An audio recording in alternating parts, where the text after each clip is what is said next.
Oke, assalamualaikum warahmatullahi wabarakatuh. Kali ini kita akan bahas soal TWK HOTS. Jadi TWK HOTS ini adalah soal-soal TWK yang kemungkinan dari soal atau optionnya itu kita menggunakan analisis. Jadi soalnya biasanya cukup panjang, tetapi sebenarnya sih kalau misalnya kita cepat paham, kita bisa cepat nangkep dan jawab soalnya gitu. Oke, jadi ada beberapa soal yang akan kita bahas di sini.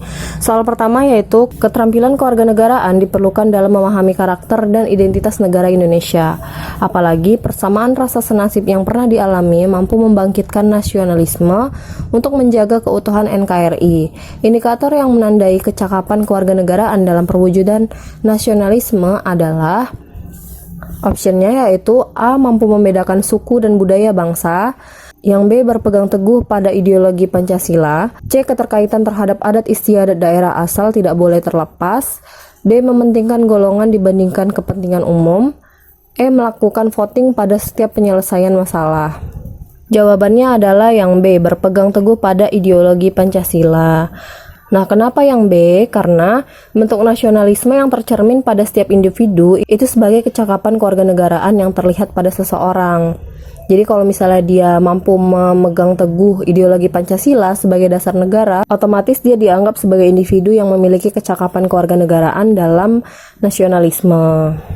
Oke, soal nomor 2. Pengamalan Pancasila sila kelima sebagai paradigma pembangunan adalah A. Menumbuh kembangkan sistem politik demokrasi Pancasila yang mampu memelihara stabilitas nasional yang dinamis, B. Pengembangan ekonomi dan pemerataan pembangunan serta mengembangkan kesadaran dan tanggung jawab negara, C. Upaya mengembangkan pertumbuhan ekonomi dan pemerataan pembangunan dan hasil-hasilnya sehingga tercipta kemakmuran yang berkeadilan bagi rakyat Indonesia, D. Peningkatan harkat dan martabat serta kewajiban asasi warga negara dan penghapusan ketidakadilan, E. Pembangunan untuk meningkatkan harkat martabat manusia berdasarkan nilai kodrat manusia. Oke, kalau misalnya ada soal kayak gini, ini kan udah jelas ya. Soalnya itu adalah Pancasila sila kelima. Nah, sila kelima itu kan keadilan sosial bagi seluruh rakyat Indonesia.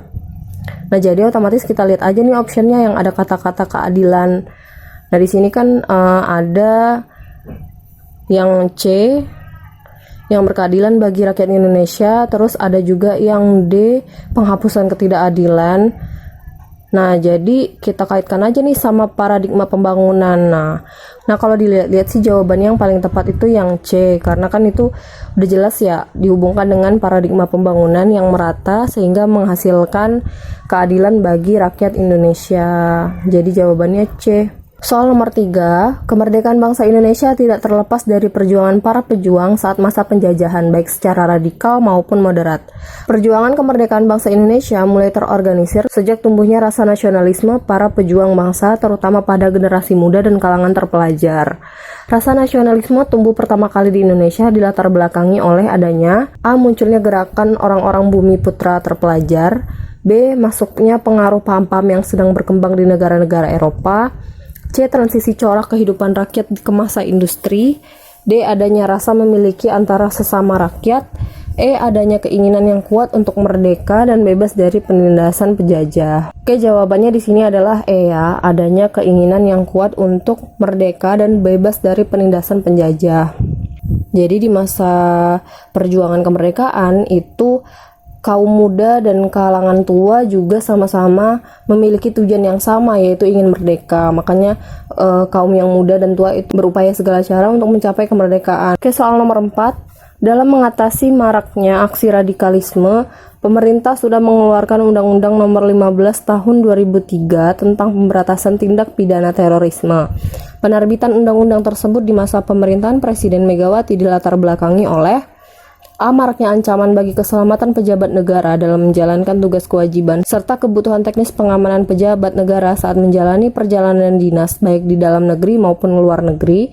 B. Banyaknya aksi terorisme yang cukup mengganggu ketenangan rakyat Indonesia, sehingga menyebabkan kestabilan nasional terganggu. C. Peristiwa pemboman yang terjadi di wilayah Indonesia yang menimbulkan rasa takut masyarakat secara luas, hilangnya nyawa serta kerugian harta benda yang menimbulkan pengaruh tidak menguntungkan pada kehidupan sosial, ekonomi, politik, dan hubungan Indonesia dengan dunia internasional. D. Semakin terganggunya aktivitas pejabat negara dalam menjalankan tugas penyelenggaraan negara, sehingga layanan bagi masyarakat tidak dapat dipengaruhi yang besar bagi bangsa dalam kehidupan sosial, politik, keamanan, serta semakin terganggunya stabilitas nasional. Banyak aksi radikalisme yang ingin merongrong kewibawaan dan kedaulatan negara Republik Indonesia dengan mengganti ideologi bangsa Pancasila dengan ideologi lain, disertai dengan aksi terorisme yang meresahkan seluruh rakyat Indonesia. Nah, jadi untuk soal nomor 4 ini, selain kita harus bisa analisis, kita juga harus memiliki wawasan yang luas.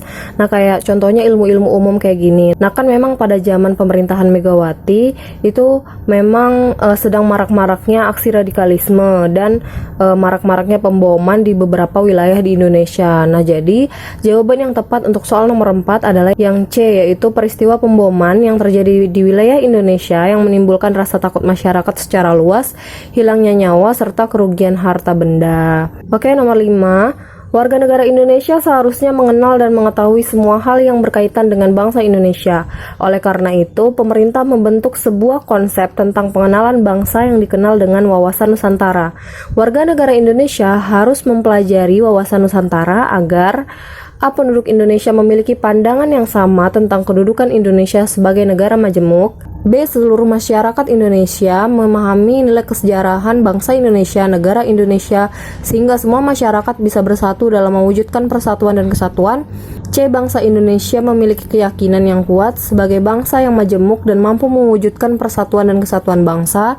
D. Penduduk Indonesia memiliki keinginan yang kuat untuk mewujudkan negara Indonesia adil, makmur, dan sentosa. Dan yang E. Semua warga negara Indonesia memiliki pandangan sama tentang diri dan lingkungan yang beragam dalam mewujudkan persatuan dan kesatuan. Nah, jawabannya yaitu adalah E, yaitu semua warga negara Indonesia memiliki pandangan yang sama tentang diri dan lingkungan yang beragam dalam mewujudkan persatuan dan kesatuan. Jadi tetap wawasan Nusantara itu gunanya untuk sebagai wawasan kita sebagai warga negara Indonesia untuk mengetahui bahwa Indonesia ini adalah beragam dan tetap mempertahankan persatuan dan kesatuan meskipun kita tahu bahwa Indonesia itu memiliki lingkungan, suku, dan agama yang beragam.